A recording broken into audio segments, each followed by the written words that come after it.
w'Imana kandi mukunzi w'umurongo wo kwezwa ari wo kwezwa cano, ndagusuhuza mu izina rya Yesu Kristo umukiza wacu.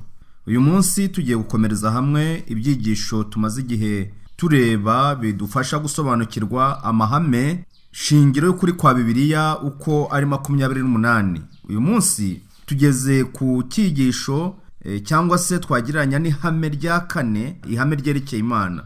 Uyu munsi turarebera hamwe Imana mwana. Ni nyuma yuko turebeye hamwe Imana data wa twese, niturangiza iri hame tuzarebera hamwe nanone Imana mwuka wera. Nkwibutse ko muri iki kiganiro uwo muri kumwe ari KAYISHEMA Joel. Reka dusenge. Data wa twese uri mu ijuru, muremye kandi ibyiringiro by'umugisha, tugushimiye uburyo waturemye ku ishusho yawe kandi twacumura ukaducungura. Yesu Kristo akaza kugira ngo abe impongano y'ibyaha byacu. Uyu munsi wa none tugiye kurebera hamwe uburyo atari Imana gusa ahubwo ari Imana muntu, kandi uburyo ari we twese agakiza kacu gashingiyeho. Udufashe kugira ngo iki cyigisho tugisobanukirwe, kandi data mwiza, umuntu wese utanga umwanya wo kugira ngo yumve ubu butumwa umuha umugisha, umuhire mu byerekejeho amaboko byose, kugira ngo niwerekanwa ndetse n'ukurikiye iki kiganiro twese tuzagira umugisha wo kuba mu bwami bwawe. Ibyo ushaka beho none n'iteka ryose mu izina rya Yesu, amen.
Imana mwana.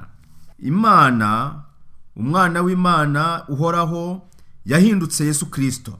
Ibyaremwe byose byaremwe nawe, kandi binyuze muri we imico y'Imana yaragaragajwe, agakiza k'umuntu karabonetse, kandi urubanza rw'isi ruracibwa. Yesu Kristo ni Imana yuzuye kandi ihoraho, kandi yahindutse umuntu mu buryo bwuzuye. Yasamwe ku bwa Mwuka Muziranenge, abyarwa n'umwari Mariya. Nk'umuntu yabayeho kandi ahura n'ibigeragezo, ariko yerekana urugero rwuzuye rw'ubutungane n'urukundo biva ku Mana.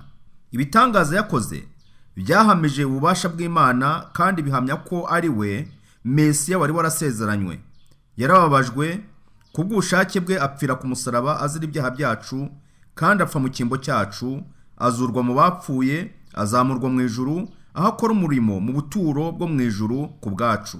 Bidatinze rero azagaruka afite icyubahiro, azanywe no gucungura buheruka ubwoko bwe no gusubiza mu buryo ibintu byose, bitewe n'uko isi ya none uko tubibona ibiyiriho byose biragenda bita umurongo. Nta wundi gisubizo cy'isi ya none, nta wundi ubasha gushyira ibintu ku murongo, ni Yesu Kristo wenyine. Hari amasomo menshi cyane atandukanye agenda atwereka uburyo Yesu Kristo ari we jambo rizima, ari we ndiho, niwe tangiro n'iherezo, ibyaremwe byose nta na kimwe kitaremwe nawe. Iyo turebye mu butumwa bwiza bwanditswe na Yohana igice cya mbere umurongo wa mbere kugeza wa gatatu ndetse n'umurongo wa 14, iyo urebye mu Bakolosayi igice cya mbere umurongo wa 15 kugeza wa 19, iyo turebeye hamwe muri Yohana igice cya 10 umurongo wa 30 ndetse n'igice cya 14 umurongo wa 9, hari amasomo menshi cyane agenda atwereka uburyo uyu nguyu ari we wasezeranywe kandi ari we gisubizo cy'isi ya none. Noneho ikindi gikomeye muri Yohana igice cya 14 umurongo wa mbere kugeza wa 3 haravuga ati ntimuhagarike imitima yanyu, ntimuhungabane rwose, nimuhumure, dore ngiye kubategurira hanyu, kandi ubwo ngiye kubategura hanyu nzagaruka mbajyane ngo aho ndi namwe muzabeyo. Hari ibyiringiro rero nubwo isi ya none ifite ibibazo, ifite ingorane, hari indwara zidakira, hari imitingito, hari ibyorezo bidasanzwe, ibiza bidasanzwe, nta wundi ugomba kuzongera gushyira ibintu kuri gahunda, uzashyira ibintu mu buryo.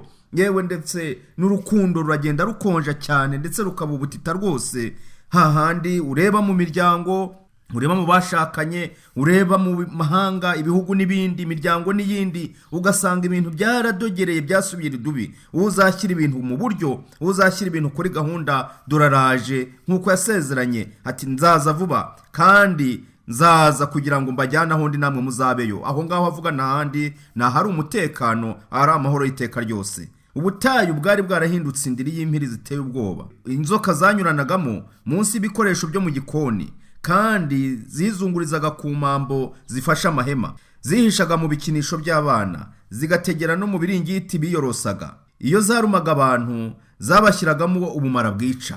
Ibi ngibi ni ibyabaye mu gihe ishyanga ry'Abisiraheli ryari mu rugendo riva mu Misiri cyangwa muri Egiputa bagiye i Kanani. Ubutayu bwari bwarabanje kubera Abisiraheli ubuhungiro, noneho bwari bwabahindukiye irimbi.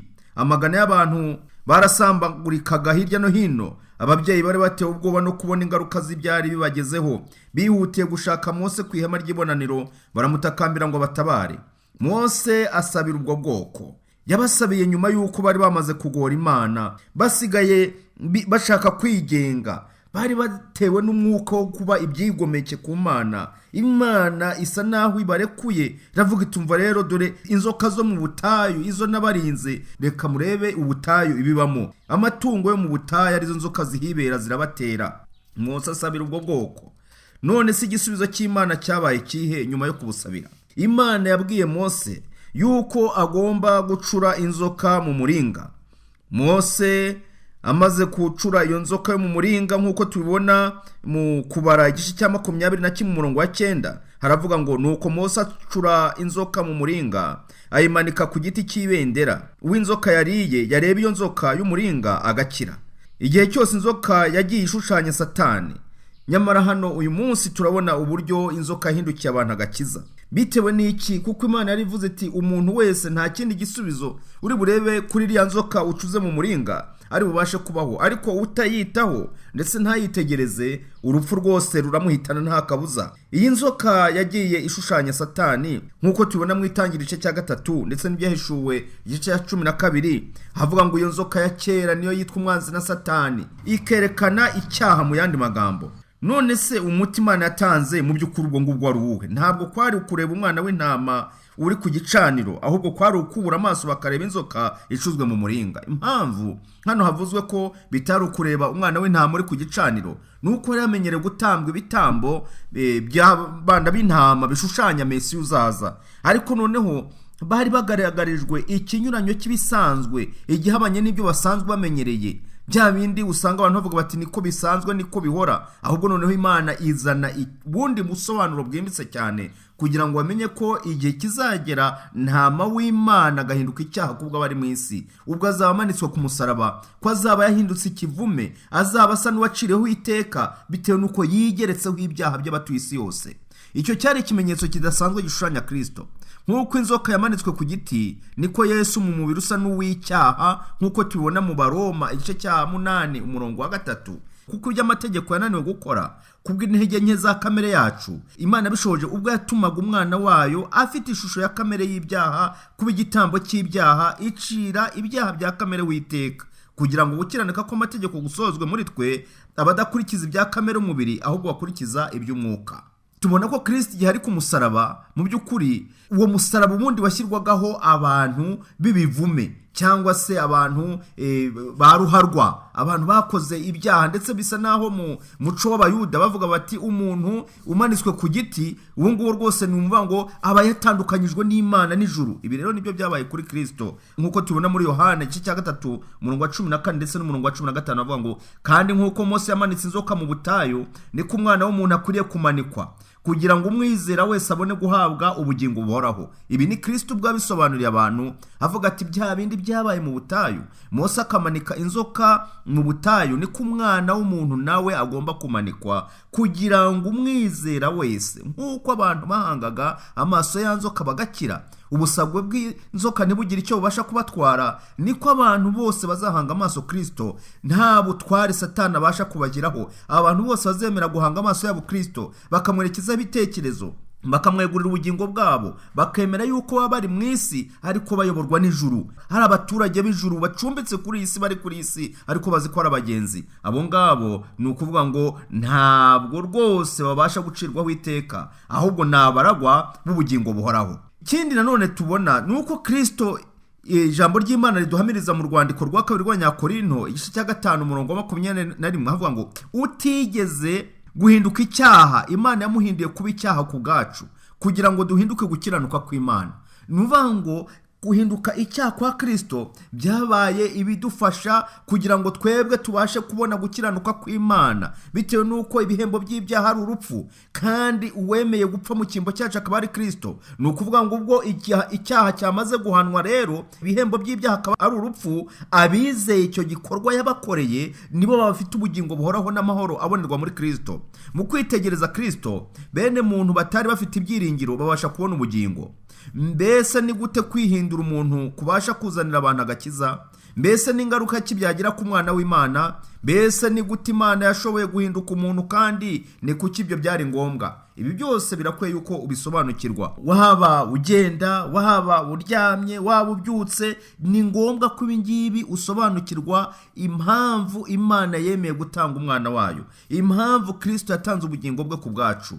Kuko byanze bikunze nta kintu na kimwe Imana yigeze ivuga kizagwa hasi kidasohoye.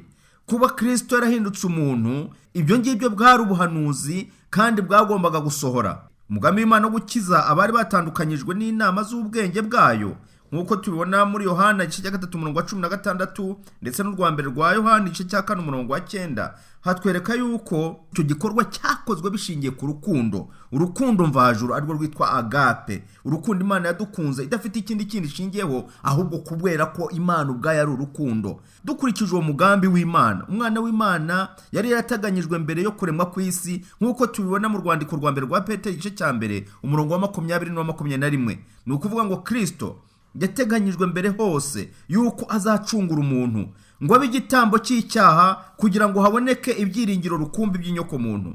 Yagombaga kutugarura ku Mana, akaduhesha gucungurwa ngo dukire icyaha binyuze mu kurimbura imirimo ya Satani, nk'uko tubibona mu rwandiko rwa mbere rwa Petero igice cya 3 umurongo wa 18 ndetse na muri Matayo igice cya mbere umurongo wa 21. Hatwereka yuko Kristo kuza kwe yagombaga kuza kugira ngo abe umukiza w'abari mu isi.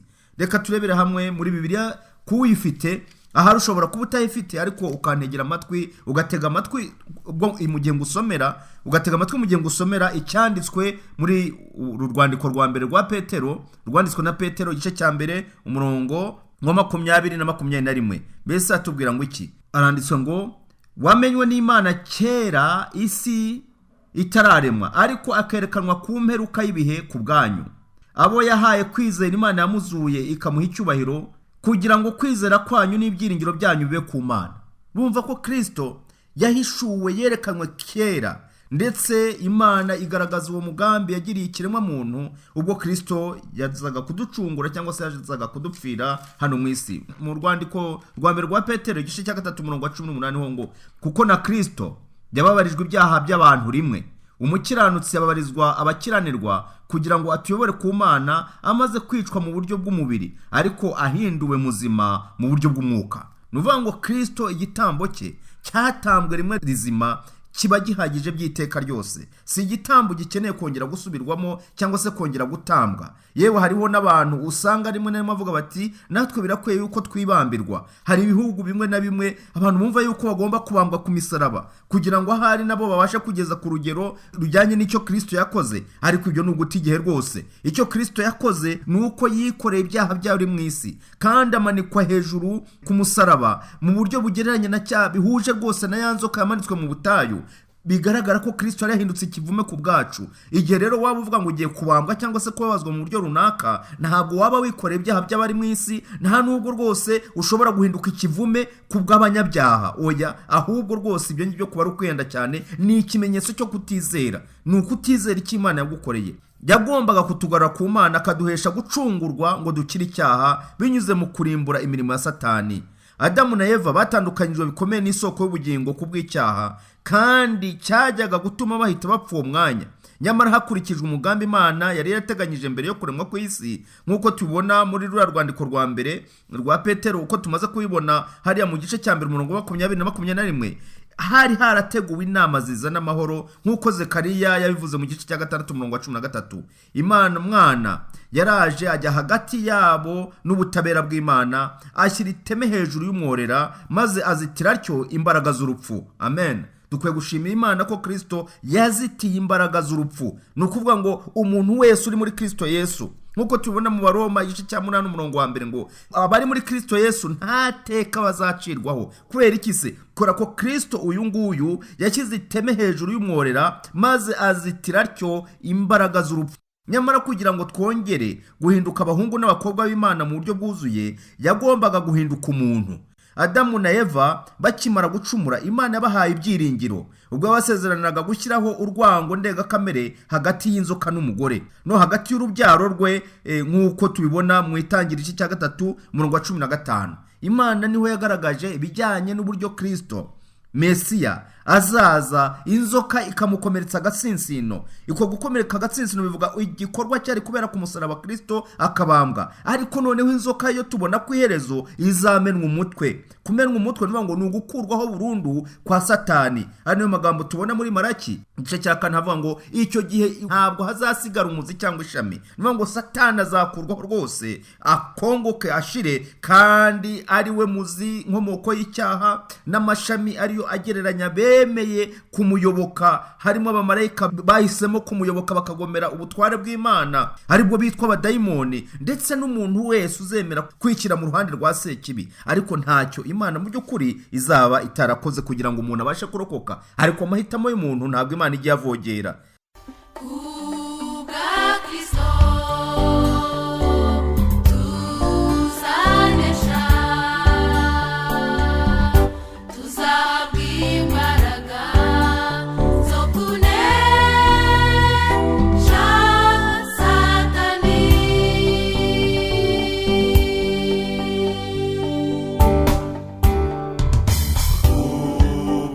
Kristo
mu mvugo yumvikana neza yo mu itangiriro 3:15 inzoka n'urubyaro rwayo bashushanyaga Satani n'abafatanyije, mu gihe umugore n'urubyaro rwe bashushanya ubwoko bw'Imana n'Umukiza w'abari mu isi. Iyo mvugo ya Bibiliya yari ihumure rya mbere riduhamiriza ko intambara iri hagati y'icyiza n'ikibi izarangizwa n'intsinzi y'umwana w'Imana.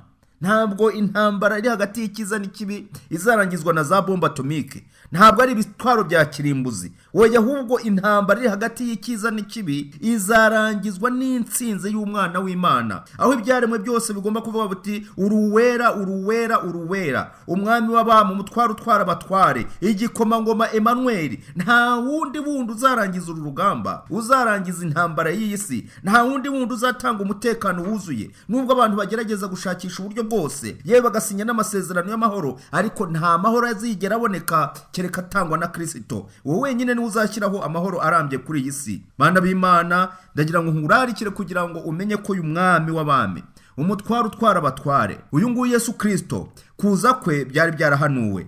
Nyamara nubwo gutsinda kuzaboneka kuzaba kuvuye mu mubabaro, bitewe nuko Kristo yababajwe ku bwabo. Azakumena umutwe, bivuga yuko Satani azamenwa umutwe, ariko nawe nzo kuzamukomeretsa agatsinsino. Ibiboneka mu itangiriro 3:15. Nta numwe muri aba bahanganye uzarangiza urugamba adakozweho narwo. Bantu b'Imana, nta numwe uzarangiza urwo rugamba adakozweho narwo. Kristo ku musaraba yakomeretsa agatsinsino, aribyo tubona urupfu rwo ku musaraba, ariko dushimira Imana ko rutamuheranye bitewe nuko ari umuneshi, ahubwo yarapfuye, ariko nyuma y'iminsi 3 arazuka. Guhera icyo gihe bene muntu bari bategereje uwo wasezeranywe, uhere kuri Adamu akimara guhabwa ari yasezerano. Isezerano rikuru ryerekana uko gutegereza uhereye muri Edeni, igitambo cya mbere gitambwa, gukomeza kugenda ukaza ukagera i Karuvari. Abantu bari bagitegereje Mesiya wasezeranywe. Akaga ikibabaje nuko yaje ntibamumenye. Mugaragu w'Imana Yohana avuga ngo yaje mubi abe ntibamwemera. Nyamara niwe mucyo w'isi, yaje kugira ngo amurikire abantu, ariko abantu bahitamwe umwijima bawurutisha umucyo. Ubuhanuzi bwari bwaratangaje ko wasezeranywe naza, abatuye isi bazabibonera igihamya kibamenyesha uwo ari we. Ibimenyetso byaragaragaye impande zose, ndetse tubona uburyo Kristo no mu ivuka rye habaye ibimenyetso bigaragaza ko Mesiya yavutse. Abanyamahanga barabimenya, mu gihe abantu basaga naho bahora mu byanditswe bagiye barahugirana n'ibita ku by'Imana yagiye ivuga, maze nabo ubwabo baratungurwa. Ese ko bishoboka yuko uko abayuda batunguwe, ahari ni abantu ba none, ishyanga rya none, habitwa ko basenga muri iki gihe bashobora gutungurwa no kugaruka kwa Yesu. Ibimenyetso bikaba bigaragazwa impande zose, ariko abantu ntibabyiteho. Ndagusabira kugira ngo Imana igufashe we kuzatungurwa. Agakiza umwami Imana yageneye abantu kagiye kagaragazwa cyangwa se gatangwa mu bigeranyo by'ubuhanuzi. Nyuma yuko icyaha cyinjiye mu isi, Imana yashyizeho umuhango wo gutamba amatungo kugira ngo bigaragaze neza umurimo wajyaga gukorwa n'Umukiza uzaza. Ibi tubona mu itangiriro igice cya 4 umurongo wa 4. Tuhabona ibitambo bibiri bihabanye, uburyo urubyaro rwa Adamu, aho tubona Kayini na Abeli. Habayeho igihe cyo gutamba. Ibi bitambo byo babitambiraga inyuma ya Edeni, kuko ntabwo bari bakiri muri Edeni, bari bamaze kwirukanwamo. Ariko noneho Adamu watoje urubyaro rwo gutamba ibitambo bihuje n'isezerano Imana yatanze. Umwana we witwa Kayini uyanga gutamba igitambo kiva amaraso, kandi yariyo gahunda Imana yagennye, maze agiye gutambatamba imyaka, yishakira ibishyimbo n'ibindi bintu runaka bisaruwe mu mirima n'imbuto, arazana ati Uwiteka wakira ibyo. Imana igaragaza ko icyo gitambo atari igitambo kiva amaraso, ntiyemera ituro rye, ntiyemera igitambo cye. Ariko Abeli murumuna we waravuga ati nyamara ababyeyi bacu badutoje, batubwiye ko tugomba gutamba igitambo kiva amaraso gisura uzaza, gisura Umukiza, umucunguzi, Mesiya uzaza. Atambye igitambo kiva amaraso, Uwiteka yishimira igitambo cye, byohereza umuriro uva mu ijuru ukongora icyo gitambo. Maze Kayini mukuru we abonye ibyo bintu yumva arababaye cyane, aravuga ati giye kukinazanya imyaka ntako nagize, kandi narahinze byinshi ngasarura. Imana ikabitabyemeye. Ese muntu w'Imana kuki unyuranya n'ubushake bw'Imana? Kuki ushaka gutuburira Imana? Kayini yashatse gutuburira Imana, kandi ntabwo ari byo. Imana yari yaragaragaje igitambo kigomba gutangwa icyo ari cyo, ko ari ikiva amaraso. Arangije ahinyura gahunda y'Imana, ahinyura gukiranuka kw'Imana, ahinyura amasezerano y'Imana, atamba imyaka. Muntu w'Imana, tugomba kwitonda. Nta gitambo Imana yigeze igena kigomba gutangwa kinyuranije na gahunda yayo. Niyo mpamvu n'uyu munsi wa none tugomba kwitondera icyo Imana yavuze. Niba ufite ibyo utekereza mu mutima wawe, ufite ibyo uteganya, irinde kurwanya Imana no kurwanya gahunda yayo. Iyo gahunda ishingiye ku bishushanyo yagaragazaga neza uburyo umwana w'Imana azarimbura icyaha. Bitewe n'icyaha aricyo kugomera itegeko ry'Imana, inyoko muntu yagombaga gupfa, nkuko tubona mu itangiriro cya 2:17 ndetse n'igice cya 3:19, yewe n'urwandiko rwa mbere rwa Yohana igice cya 3:4. Imana yarabwiye abakurambere bacu bati umunsi wakiriyeho no gupfa uzapfa. Nivuga ngo umunsi wanyuranije n'umushake bw'Imana, umunsi wanyuranije n'itegeko ry'Imana, umunsi wariye ku byashinganywe no gupfa uzapfa. Ntabwo rero tugomba kubaho tugomera amategeko y'Imana tugendera hirya y'ubushake bw'Imana ngo twumve ko tuzamahoro gusa, ahubwo byanze bikunze ingaruka z'icyaha ziraboneka. Amategeko y'Imana yasabaga ko umunyacyaha apfa, nyamara mu rukundo rw'Imana rutagira iherezo Imana yatanze umwana wayo.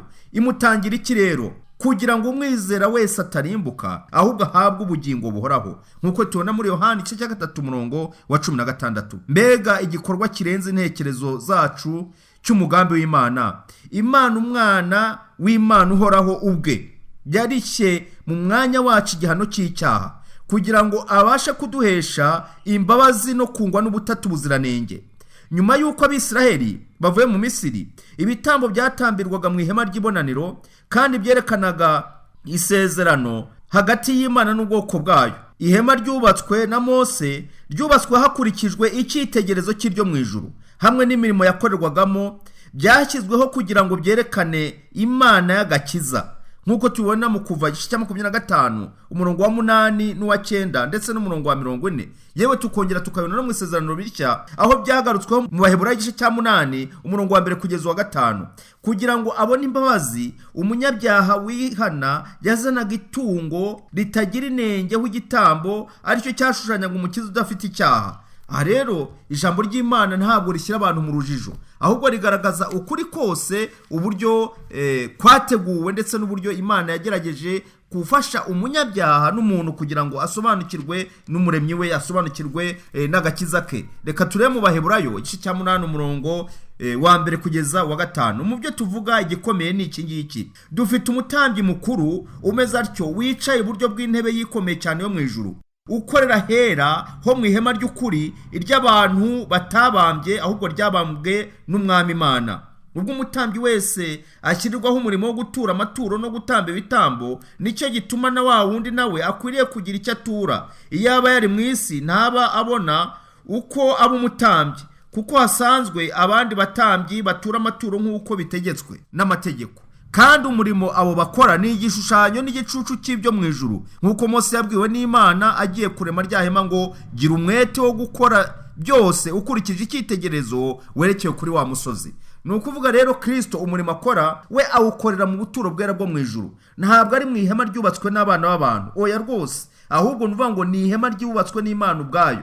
Kuko imirimo yo mu isi yose yakorwaga yashushanyaga uzaza, yerekanaga uzaza, kandi noneho ibyo mu buturo bwera bikagenda bigahuza neza n'umurimo Kristo adukorera mu buturo bwo mu ijuru nyuma y'uko azamuye avuye ku isi. Kugira ngo abone imbabazi rero, umunyabyaha wihana yazanaga itungo ritagira inenge w'igitambo, aricyo cyashushanyaga umukiza udafite icyaha. Nta muntu watambaga itungo rifite inenge, yewe ryaba iricumbagira, ryaba iryapfuye ijisho, ryaba rifite ubusembwa runaka, ntabwo ryari ryemewe. Bitewe n'iki? Ryashushanyaga Mesiya uzaza, ryashushanyaga Kristo uzaza utagira inenge. Noneho umunyabyaha agashyira ikiganza cye ku itungo ritagira inenge, nuko akavuga ibyaha bye, nkuko tubona mu Balewi igice cya 1 umurongo wa 3 n'uwa 4. Icyo gikorwa cyashushanyaga gukurwaho ibyaha biva ku munyabyaha bigashyirwa ku gitambo kizira inenge, aribyo bigaragaza igitambo kigiye mu mwanya w'umunyabyaha. Niyo mpamvu umuntu yafataga inkota cyangwa se icyuma ubwe akaba ari wisogotera n'icyo gitambo. Mu yandi magambo ni nkavuga ati iki gitambo kirapfuye, gipfuye mu mwanya wanjye. Igihe afashwa umushyo icyuma arimo asogota, yabonaga uburemere bw'icyaha cye kigiye gutuma rwose ayo maraso ameneka, kandi agasengera mu mutima avuga ati Mwami Imana ihoraho, Mana y'imbabazi, aya maraso ntamenekere ubusa, ahubwo umpe guhinduka rwose, umpe kwihana maramaje, kugira ngo muri gembe kiremwa cyangwa se icyaremwe gishya gihuje n'ubushake bwawe. Ntabwo abantu kwihana kwabo kwabaga ari by'umuhango, ahubwo umuntu yagombaga kwihana rwose kandi abivanye ku mutima. niyo mpamvu ijambo ry'Imana ritubwira ngo kandi hatabayeho kumeneka kw'amaraso nta kubabarirwa kwaboneka. Tubona mu Baheburayo igice cya 9 murongo wa 22. Umunyabyaha yicaga itungo bikerekana neza kamere mbi y'icyaha. Ubu buryo bubabaje bwo kugaragaza ibyiringiro nibwo buryo rukumbi umunyabyaha ashoboraga kwerekanisha kwizera kwe. Iyo umutambyi yabaga arangije inshingano ze z'ubutambyi, nk'uko tubona mu Balewi igice cya 4 ugakomeza ukageza no mu gice cya 5, umunyabyaha yakiraga imbabazi z'ibyaha bye binyuze mu kwizera umucunguzi wajyaga kuza maze agapfa mu mwanya wacu, ari nawe itungo ryashushanyaga iryo tungo ryabaga rimaze gutambwa, nk'uko tubona mu Balewi igice cya 4 26 ndetse n'umurongo wa 31 kimwe n'umurongo wa 35. Isezerano rishya ryemera Yesu Kristo umwana w'Imana nk'umwana w'intama w'Imana ukuraho ibyaha by'abari mu isi. Umutumwa bwiza mwanditswe na Yohana igice cya 1 umurongo wa 29. Kubwo amaraso y'igiciro cyinshi nk'umwana w'intama utagira inenge ndetse n'ikizinga, nk'uko Petero abihamya mu rwandiko rwe rwa mbere igice cya 1 umurongo wa 19, yaboneye inyoko muntu ugucungurwa, amukiza igihano kizanwa n'icyaha. Ni ukuvuga ngo inyoko muntu yaracunguwe, kandi igihano kizanwa n'icyaha kiraboneka binyuze muri Yesu Kristo. Dukwiriye gushimira Imana ineza yayo, tukayishimira uburyo yadukoreye igitangaza, uburyo urukundo rwayo rutagira akagero rwagaragarijwe i Karuvari. Uyu munsi wa none icyo dusabwa nta kindi nuko dusabwa twese gufata imitwaro yacu, biturushya byose, ibitubabaza byose, tukabyereka ntama w'Imana ukuraho ibyaha by'abari mu isi. Niyo mpamvu ijambo ry'Imana ritubwira ngo mwese, iyo rivuze bose, nta n'umwe usigaye, nta n'umwe ugomba gusigara. Ijambo ry'Imana riratubwira ngo mwese mwese mwese. Ibi tubibona mu butumwa bwiza mwanditswe na Matayo igice cya 11 umurongo wa 28. Mwese abarushye n'abaremerewe, mbese uraruhijwe, mbese uraremerewe, dore ko Satani asigaye ateza abantu kugeza ubwo bumva niba bafite imitwaro ibaremerera, akavuga ati igisubizo nta kindi, agahita amwereka ati imanike, genda wijugunye muri etaje umanuke uhanuke upfe, genda wimanike mu mugozi, genda wijugunye mu kiyaga cyangwa se mu migezi. Ntabwo ari icyo Bibiliya itubwira, ahubwo aravuga ngo mwese abarushye n'abaremerewe nimuze musange ndabaruhura. Kristo arahari kugira ngo aruhure abantu, arahari kugira ngo aduheshe amahoro y'iteka ryose, arahari kugira ngo aduheshe umudendezo. Mwemere kuba abagaragu banjye, munyigireho. Tugomba kwemera kuyoboka Kristo, tukamwakira nk'umwami n'umucunguzi wacu, kuko ndi umugwaneza. Nta muntu wigeze asanga Kristo ngo amwirukane, nta muntu wigeze amusanga ngo amwigizeyo, kuko ndi umugwaneza kandi noroheje mu mutima. Namwe muzabona uburuhukiro mu mitima yanyu, kuko kunkorera kutaruhije n'umutwaro wanjye utaremereye. Muntu w'Imana, nta muntu wigeze aremererwa nuko abaye umuntu w'Imana, nta muntu wigeze aremererwa nuko atakiri umwicanyi, nta wigeze aremererwa nuko atari umujura, nta wigeze aremererwa nuko atari umwanganyi, atari umunyarwango ngo ahorane imitima imijinya n'impekenya. Nta muntu wigeze aremererwa n'amahoro Imana itanga. Imana igufashe kugira ngo muvandimwe, mwene data, mushiki wanjye, wowe unkurikiye iki kiganiro, kiguhumurize, kigukomeze ukunda ijambo ry'Imana, wemere icyo Imana dukoreye i Karuvari, wakire Yesu Kristo nk'umwami n'umukiza wawe. Nibyo ngusabira, nanjye nisabira mu izina rya Yesu. Maboko yiteguye kukwakira, tugira ubutwari, sanga Yesu agukize. Ateza maboko yiteguye kukwakira, tugira ubutwari, sanga Yesu agukize. Ateza maboko yiteguye kukwakira, tugira ubutwari, sanga Yesu agukize. Sanga Yesu agukize, sanga Yesu agukize.